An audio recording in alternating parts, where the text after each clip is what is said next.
क्यों गंगा ने अपने 7 पुत्रों को पानी में बहाया। नमस्कार दोस्तों, हम सब ये जानते हैं कि कोई धर्म पांडवों के साथ था तो कोई अधर्म कौरवों के साथ था। अंत में धर्म की जीत हुई, पृथ्वी पुनः धर्म मुक्त हो गई। महाभारत हमारे जीवन पर बहुत गहरा प्रभाव छोड़ती है। महाभारत की कहानियां बहुत ही प्रेरणादायक हैं। पूरे विश्व में महाभारत जैसा अद्भुत ग्रंथ कोई नहीं है। आज हम आपको महाभारत ग्रंथ से जुड़ी हजारों रहस्यमय कहानियों में से एक बताने जा रहे हैं। वीडियो में आगे बढ़ने से पहले कमेंट में जय श्री कृष्णा जरूर लिखें। हिंदू धर्म में गंगा नदी बहुत ही पूजनीय मानी जाती है। गंगा नदी को माता के नाम से संबोधित किया जाता है। गंगा नदी को मोक्षदायिनी कहा जाता है। माता गंगा से जुड़े अनेक पौराणिक कहानियां हैं। सदियों से माता गंगा अपने अविरल धारा से लोगों को और पृथ्वी को तृप्त कर रही है। महाभारत के सबसे सम्मानित पात्र महामहिम भीष्म, माता गंगा और महाराज शांतनु के ही पुत्र थे। महाराज शांतनु और गंगा के 8वें पुत्र देवव्रत हुए थे। यही देवव्रत आगे चलकर भीष्म के नाम से प्रचलित हुए। कहा जाता है कि भीष्म जैसा बलशाली उस काल में पूरे आर्यव्रत में कोई भी नहीं था। भीष्म बिना युद्ध लड़े ही सिर्फ अपने नाम से ही बड़े बड़े राज्यों को अपने सामने झुका लेते थे। उनकी भीष्म प्रतिज्ञा ने उन्हें एक आदर्श पुत्र के रूप में स्थापित किया है। दोस्तों, महाभारत के आदि पर्व के अनुसार राजा दुष्यंत और शकुंतला के गंधर्व विवाह से भरत जी का जन्म हुआ। यह वही भरत हैं जिनके नाम पर हमारे देश का नाम भारतवर्ष पड़ा। भरत एक महान प्रतापी राजा थे तथा अपने प्रजा की सेवा बड़े ईमानदारी पूर्वक करते थे। भरत के 5 पुत्र थे, लेकिन उनमें से किसी में भी राजा बनने के गुण नहीं थे। इसीलिए भरत जी ने बृहस्पति के पुत्र विरत को अपना उत्तराधिकारी बनाया। इन्हीं विरत की 14वीं पीढ़ी में शांतनु का जन्म हुआ। शांतनु का जन्म भी एक श्राप की वजह से हुआ था। महाराज शांतनु कौरवों और पांडवों के परदादा थे। पिछले जन्म में शांतनु इक्ष्वाकु वंश के राजा महाभिषक थे, जो बहुत धर्मी तथा तपस्वी थे। अपने कठिन तपस्या और धार्मिक आचरणों के चलते वो ब्रह्मलोक में गए। एक बार ब्रह्मलोक में महाभिषक अपने स्थान पर बैठे थे। ब्रह्मा जी भी यथा स्थान पर विराजमान थे। तभी वहां गंगा माता आई। गंगा माता का दिव्य तेज को देखकर महाभिषक एकटक उनको घूरते रहे, जबकि स्त्री को घूरना असभ्यता का प्रतीक माना जाता है। महाभिषक को इस प्रकार एक स्त्री को घूरने की वजह से गंगा को भी क्रोध आ गया तथा ब्रह्मा जी ने महाभिषक को श्राप दिया कि तुम ब्रह्मलोक में रहने लायक नहीं हो, तुम मनुष्य योनि में पृथ्वी लोक पर जन्म लोगे। ब्रह्मा जी के इस श्राप को सुनकर गंगा को अत्यंत हर्ष और गर्व के कारण अहंकार हो गया।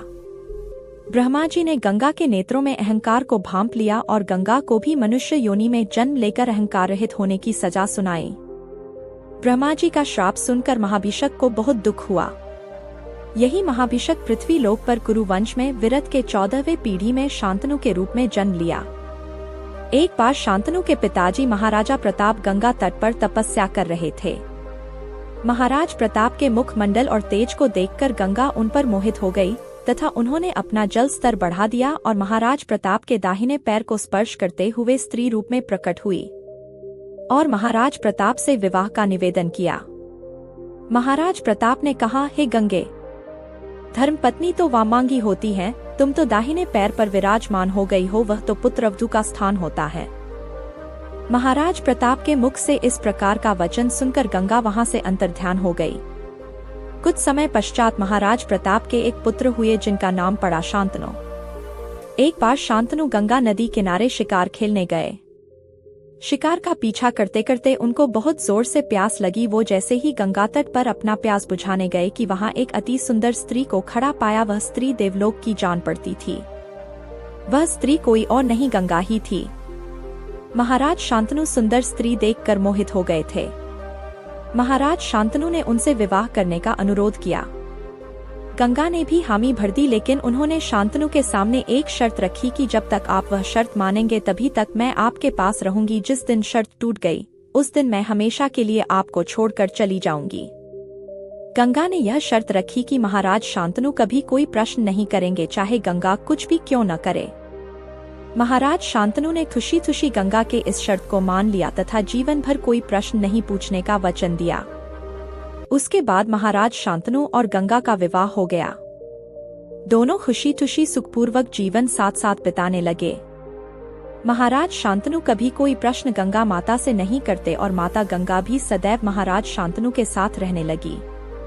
समय बीतता गया। समय के साथ महाराज शांतनु और माता गंगा को प्रथम पुत्र रत्न की प्राप्ति हुई। महाराज शांतनु बहुत खुश हुए, उनका उत्तराधिकारी ने जन्म ले लिया था।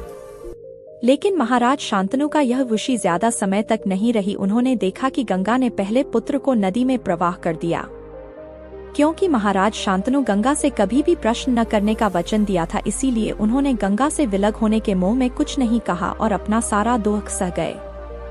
ऐसे ही 7 साल बीत गए। इन 7 सालों में गंगा और शांतनु से 7 संतान उत्पन्न हुए। 7 पुत्रों को गंगा ने अपने ही हाथों नदी में बहा दिया। शांतनु महाराज अपने पुत्रों को उसकी माता द्वारा इस प्रकार से नदी में बहा देना अत्यंत कष्टकारक होने लगा। उनके लिए गंगा का यह कर्म असहनीय हो गया।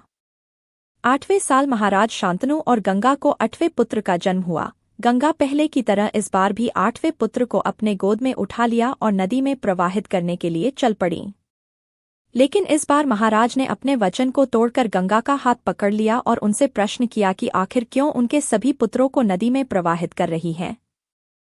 महाराज को अपना वचन तोड़ के प्रश्न करते हुए देखकर गंगा ने 8वें पुत्र को नदी में प्रवाहित नहीं किया तथा शांतनु से बोली, महाराज, आपने अपना वचन तोड़ा, मुझे भी अपने वचन अनुसार आपको छोड़कर जाना होगा। लेकिन यह आपका 8वां पुत्र देवव्रत को भी अपने साथ ले जा रही हूँ। इसका पालन पोषण एक माँ की तरह करूंगी और जब यह वीर योद्धा ज्ञानी हो जाएगा तो आपके पास आपके पुत्र को पहुंचा दूंगी। इतना कहकर गंगा जाने लगी। तभी महाराज ने कहा, इतना तो बता दो कि तुमने आखिर क्यों मेरे 7 पुत्रों को जल समाधि दे दी। गंगा ने जाते जाते विष्णुअवतार पृथु के 8 पुत्रों को ऋषि वशिष्ठ के श्राप की कहानी सुनाई और बताया कि उन्हीं वसुओं की मुक्ति के लिए मैंने उन 7 पुत्रों को जल समाधि देना पड़ा। 8वां पुत्र घो नाम का वसु है, जिसको श्राप मिला है कि वह लंबे समय तक मनुष्य योनि में पृथ्वी पर मनुष्य योनि के दुख को भोगते हुए व्यतीत करेगा। यह वही 8वां वसु का महर्षि वशिष्ठ के श्राप के कारण देवव्रत के रूप में पुनर्जन्म हुआ है। 18 वर्ष पश्चात एक बार शांतनु महाराज गंगा नदी किनारे टहल रहे थे और गंगा की पानी को देखकर गंगा और अपने पुत्र देवव्रत को हृदय से याद किया। तभी गंगा अपने पुत्र देवव्रत के साथ महाराज शांतनु के सामने प्रकट हुई और बोली, महाराज, आपका पुत्र अब एक वीर योद्धा हो चुका है। राज चलाने में यह अब निपुण है। वचन के अनुसार यह पुत्र को मैं आपके पास ही छोड़ के जा रही हूँ। और इतना कहकर गंगा हमेशा के लिए अंतर्ध्यान हो गई। दोस्तों, अब जानते हैं उन 8 वसुओं के श्राप की कहानी। महाभारत के आदि पर्व के अनुसार प्राचीन समय में मेरु पर्वत पर ऋषि वशिष्ठ का आश्रम था। ऋषि वशिष्ठ के पास कामधेनु समान एक गाय थी जिसका नाम नंदिनी था, जो सभी प्रकार के इच्छित फल प्रदान करने वाली थी। एक बार घो आदि वसु अपनी पत्नियों के साथ मेरु पर्वत पर घूम रहे थे। घो नाम का वसु उस नंदिनी गाय को देखकर मोहित हो गया तथा अन्य वसुओं के साथ मिलकर जब ऋषि वशिष्ठ ध्यानमग्न में थे तो उनके नंदिनी गाय को अपनी पत्नी के लिए हर ले गए। घो इस गाय को अपने पत्नी को उपहार स्वरूप देना चाहते थे। जब महर्षि वशिष्ठ को इस बात का पता चला तो वो क्रोधित होकर सभी वसुओं को श्राप दिया कि तुम सब मनुष्य योनि में पृथ्वी पर जन्म लोगे और मनुष्यों के दुख को भोगोगे। इस श्राप के बाद सभी वसु महर्षि वशिष्ठ से क्षमा याचना मांगने लगे। महर्षि लोग तो होते ही दयालु हैं।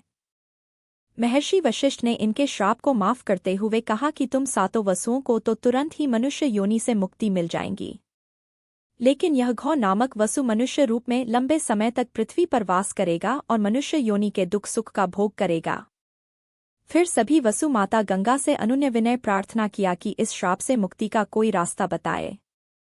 फिर माँ गंगा ने उन सभी वसुओं के प्रार्थना से प्रसन्न होकर उनको अपने पुत्र रूप में जन्म देने का और तुरंत ही मुक्ति देने का आशीर्वाद दिया। माता गंगा ने महाराज शांतनु से कभी भी प्रश्न न करने का वचन लेकर एक एक कर 7 वसुओं को नदी में प्रवाहित करके मानवयोनि से मुक्ति दिलाई, जिससे 7 वसु वापस देवलोक को लौट आए। लेकिन 8वें वसु अपने श्राप के कारण लंबे समय तक पृथ्वी पर भीष्म के रूप में वास किया और इच्छा मृत्यु द्वारा देवलोक को प्राप्त हुए। तो दोस्तों, ये थी कहानी पितामह भीष्म और उनके 7 भाइयों की, जिनको गंगा माता ने जन्म लेती ही पानी में डाल दिया था। आपको ये जानकारी कैसी लगी हमें कमेंट में ज़रूर बताएं और ऐसे ही पौराणिक कथाएं सुनने के लिए हमारे चैनल को अभी सब्सक्राइब करें। धन्यवाद।